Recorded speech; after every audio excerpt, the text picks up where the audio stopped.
What is up, guys? So I'm here in Osaka, Japan, taking a first look at the LUMIX S9. This is a very interesting camera, so come with me as we explore and figure out who this camera's for.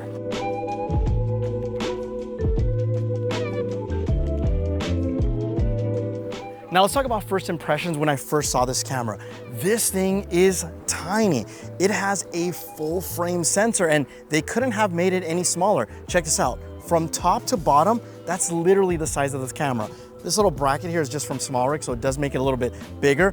But check this out. I have a Fujifilm X106 and this is actually smaller. Now the LUMIX S9 does come in 4 different colors. You have your traditional black, this really nice green color. I really like the blue, but my favorite one, hands down, is red, or as they like to call it, crimson red.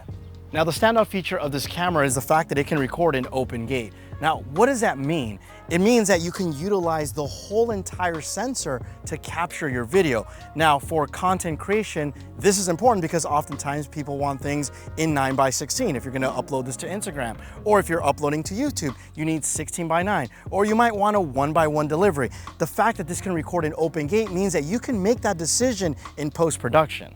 Now, as I mentioned earlier, this camera is very compact and very minimal too. Like the UI and the design layout is very simple. And they purposely did that because, again, this camera is catered to content creators. So up above, there's a dial so you can quickly change your settings. There's a power on and off switch, a record button, another dial so you can change that or program that to your shutter speed. Now, towards the back, we have a LUT button, which we'll talk about that a little bit later, AF on, another dial switch, and a couple of other little quick menu settings.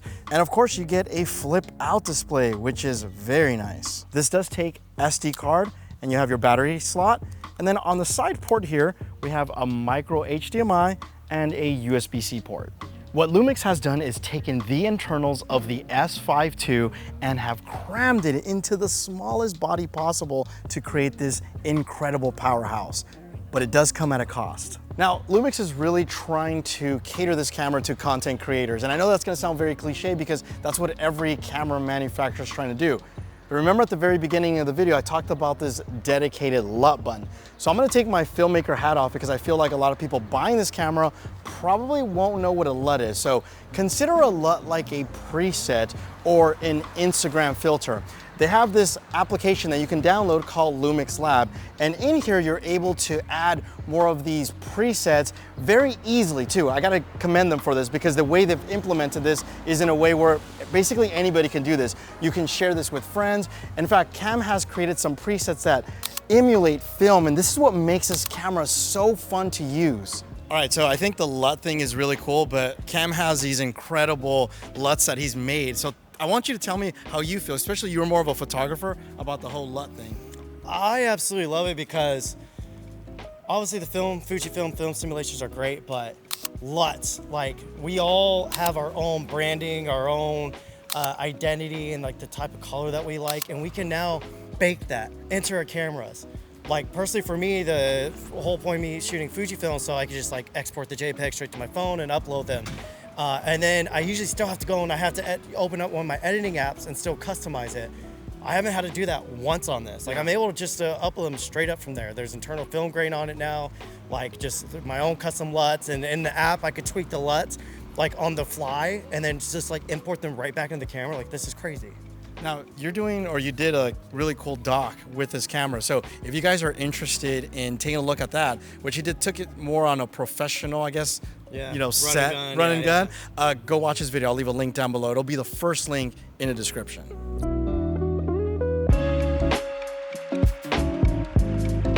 So you know that dope beat that you're listening to right now? That's from a music service called Audio. Now, I don't know if you're like me, but I hate trying to find music for my videos. This is why I subscribe to Audio, because they make it so easy to find music tracks that match the style of my videos. What I really like about their service is this thing called Link Match AI, which allows me to paste popular songs that I like from Spotify or Google Music. And what it does is it actually finds songs that match exactly like the ones I pasted, which is freaking wild.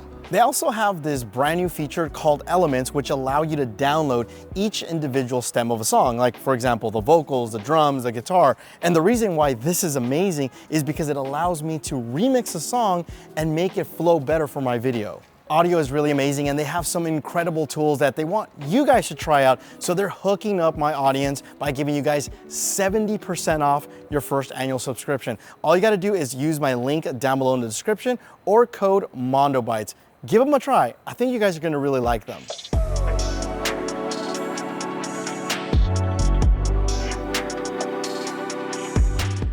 Now, one of the new lenses that was announced with the S9 is this 26mm pancake lens. And I'm gonna be honest, when I first heard about it, I thought it was freaking lame. Manual focus with an f8 constant aperture. I mean, that doesn't sound really appealing, but after using it for the time that I've been here, I've been loving it. In fact, I actually used this lens exclusively when I went to Universal Studios, and it was awesome.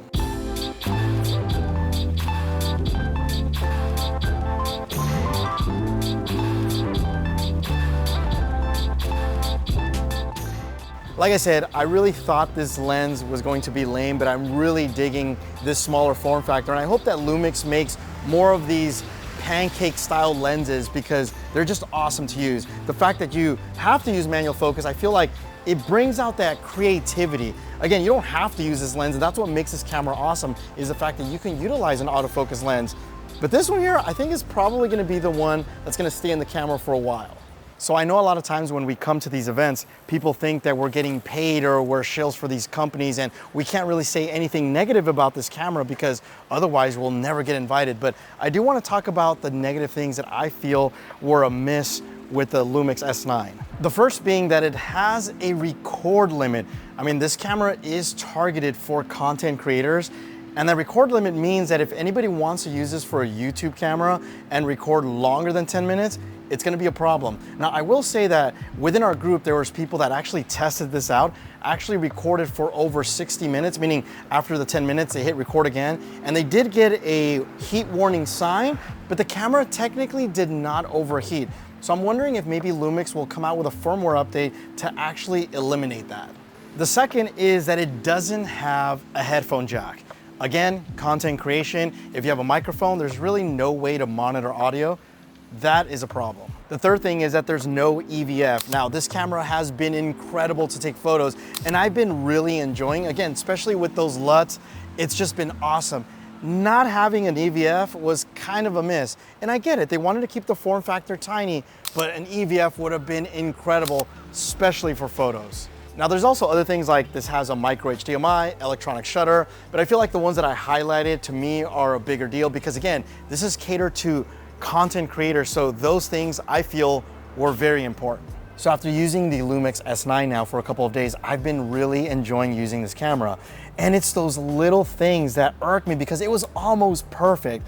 I really believe that if Lumix can come out with a firmware update to address the record limit, it's gonna go a long way because a lot of people that are gonna be buying this camera are gonna be content creators that are gonna wanna get into the whole YouTube space.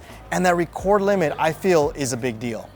Anyway, guys, if you enjoyed the video, give me a thumbs up. My name is Armando. Thanks again for watching, and you will catch me in the next one. Adios.